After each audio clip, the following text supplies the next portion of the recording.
Heal the world, make it a better place for you and for me and the entire human race. There are people dying. If you care enough for the living, make a better place for you and for me. Hey everybody, I'm Lady Cheryl, and I'm starting this video out with a picture of my late mother and myself. At the time, I was 39 and she was 68. And since Mother's Day is coming up Sunday, I just thought I'd do a little tribute to her because she is really the person that taught me everything about being a lady, a Christian, and how to live a Christian life.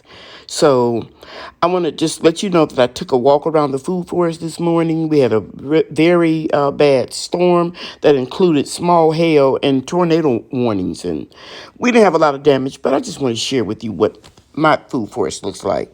Okay, let's get started. Do you see all the peaches down there and nectarines? This is why I don't thin my fruit on my young trees until we get past a certain period with the weather, because it's going to thin itself with the elements and what the tree can handle. A lot of fruit on the ground. When you have a lot of rain, you have to really get those branches off of the ground. We're going to prune all of this out. You see that yellow leaf? That's too much water. Again, right here. Tomatoes are really growing like crazy. They're showing out. But if I don't get out here and get those branches, bottom branches pruned, we're going to start having some soil-borne disease. I think this branch is... No, it's okay. This is still in the greenhouse. But it's a little too yellow. So I'm glad that we're going to have some days of no rain. Hopefully that'll help. My Texas Star Hibiscus in the sea of peppermint is showing out. If you look right here, it's showing out, guys. Showing out. Lots and lots of plants now emerging.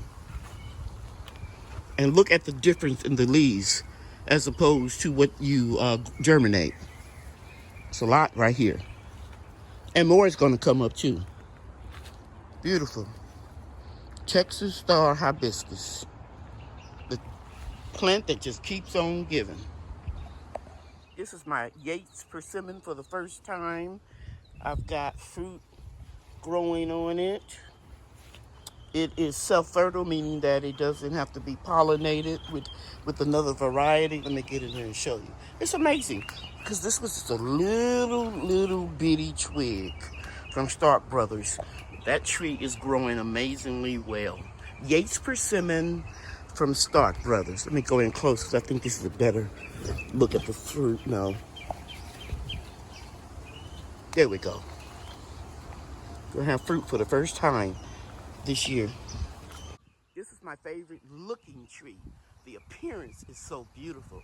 This is the Fuyu Persimmon.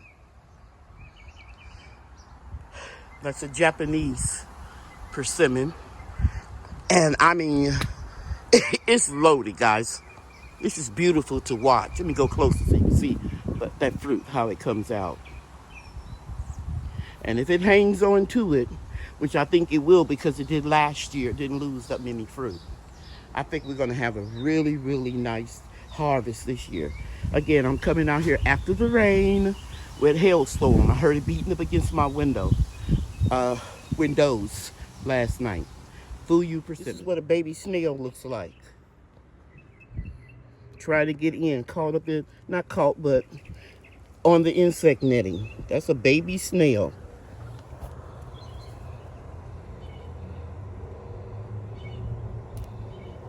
Which would turn into a slug. They really start crawling when it's raining because they don't like to be around a lot of water. If you see these little mushrooms coming up, these are just indicators that the soil is wet and it's healthy. So I just come out here in the morning, get under here, and pick me some breakfast. Absolutely delicious.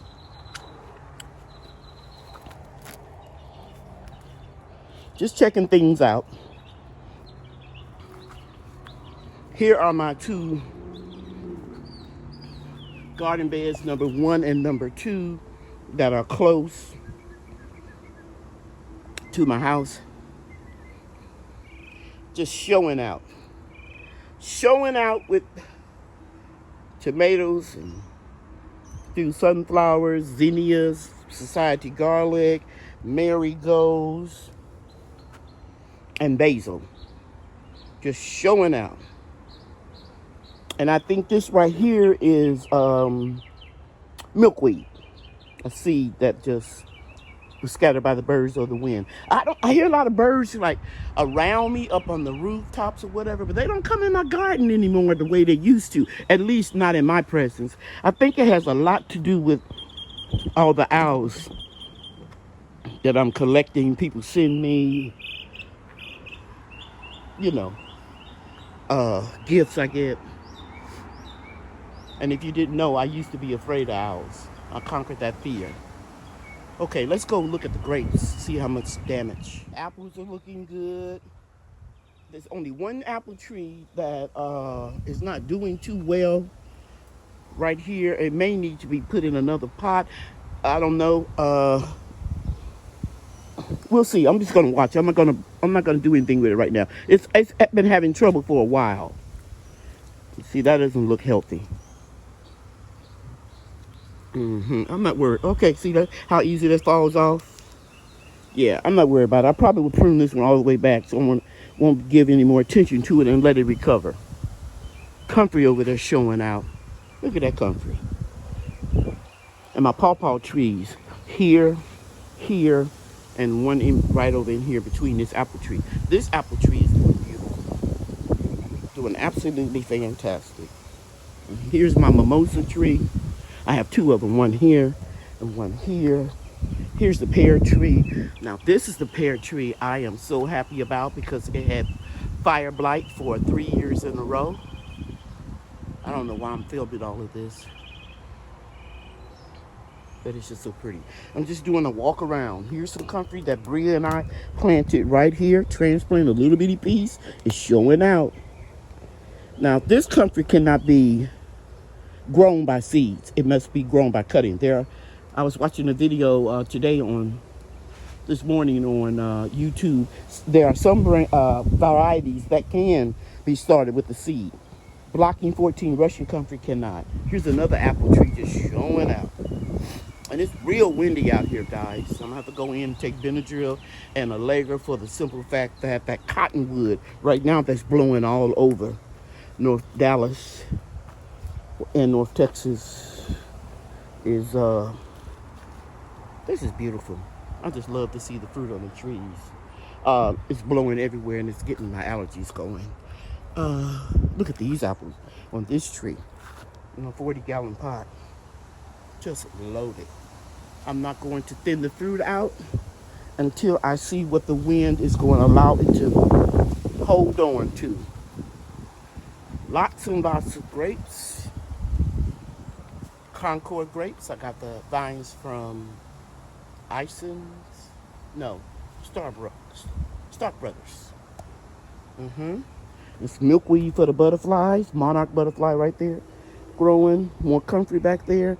More comfrey I transplanted here. Transplanted a little bit here. This is the Texas white star hibiscus here. Comfrey going crazy over here. And those 2 pawpaw trees right there. And there's another pawpaw tree. And I'm going to have to stake it up. But I really wanted to move this one. But I kind of waited too late. I'll move it in the fall.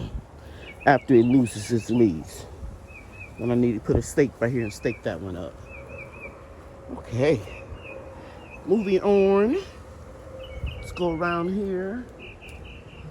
All those Concord grapes. Now over here are the muscadines, and they're just beginning to come out. It doesn't have as many on this side of the fence as it has on the opposite side of the fence because it's in full sun. But this will get covered real quick too. And here are elderberries, and I discovered Sunday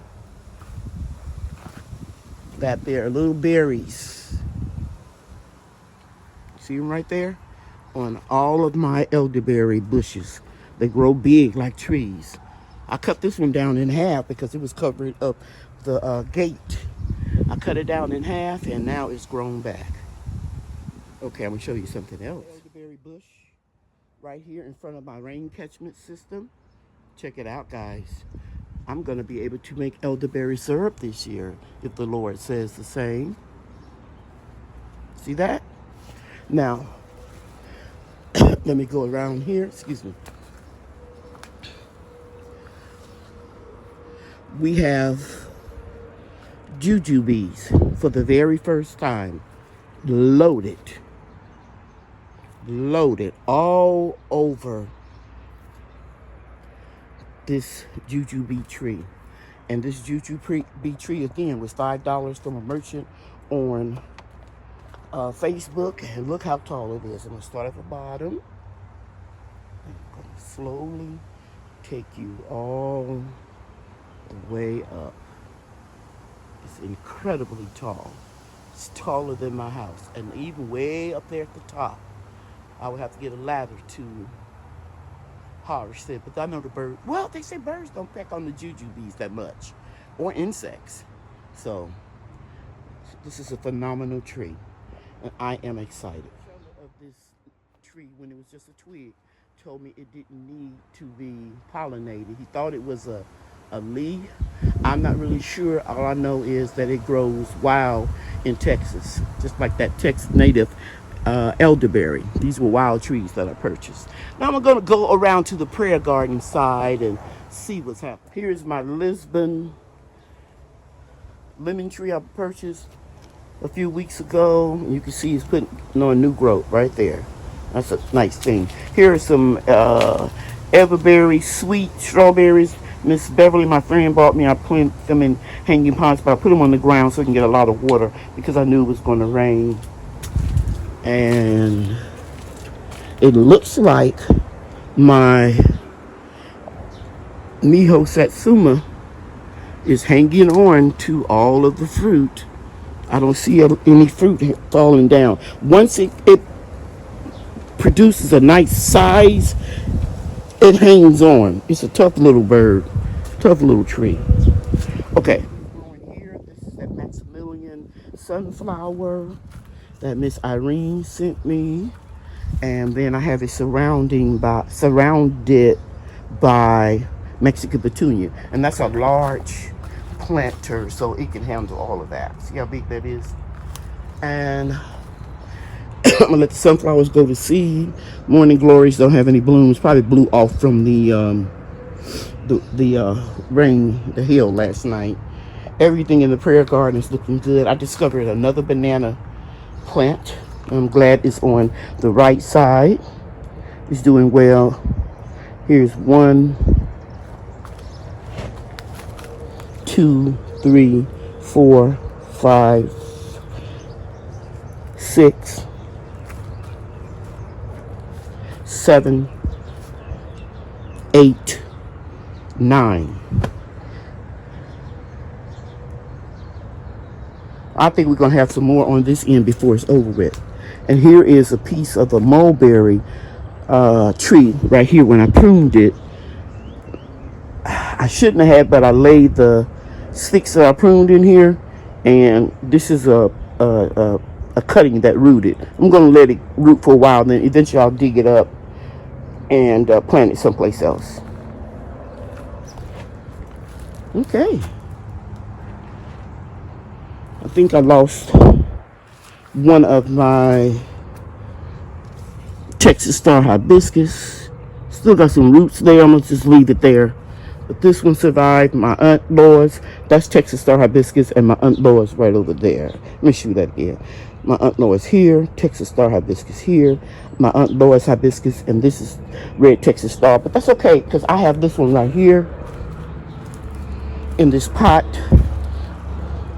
that I'm, keeping it separate so that I can make sure that some survive. And then you guys know I gave a lot away. Okay, parsley doing really good.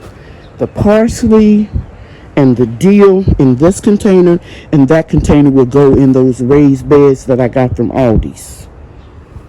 And the sweet potatoes I planted, the slips the other day in my last video, they're doing well.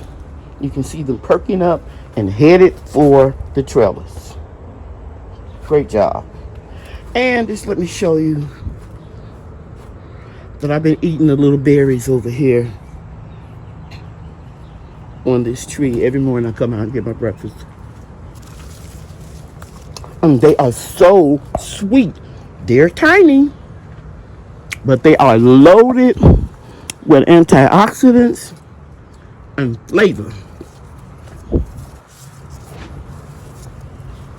They are delicious. Uh-oh. It's a 3-second rule. The ground is clean. I'll just blow on it. 3-second rule. It rained last night. Loaded with flavor. I was concerned about them being small, but once again, it was just a $5 tree. I'm going to air layer it. This one right here. This long, skinny branch. I'll try to go over here so you can see it better. I'm going to air layer it and give it to my daughter. And I saw elderberries over here. See that? I saw them Sunday with my granddaughter. Elderberries. So God is going to bless us to get some elderberries. There are 2 plants right there. My daughter never came and got it. It used to be up here. So if she doesn't come and get it, that's okay. I'll just make elderberry tonic. Okay, guys. All right, so this is my little walk around outside after a storm. There was a lot of hail. You don't see evidence of it because apparently the hail was small in size, probably pea size, because I heard it all up against my window. Okay. Thank you so much for watching this video. Just a little quick walk around the food forest. I didn't show you everything or all the trees, but I want you to know all is well. Thanks for watching. Bye now. Remember, God loves you, and I love you too.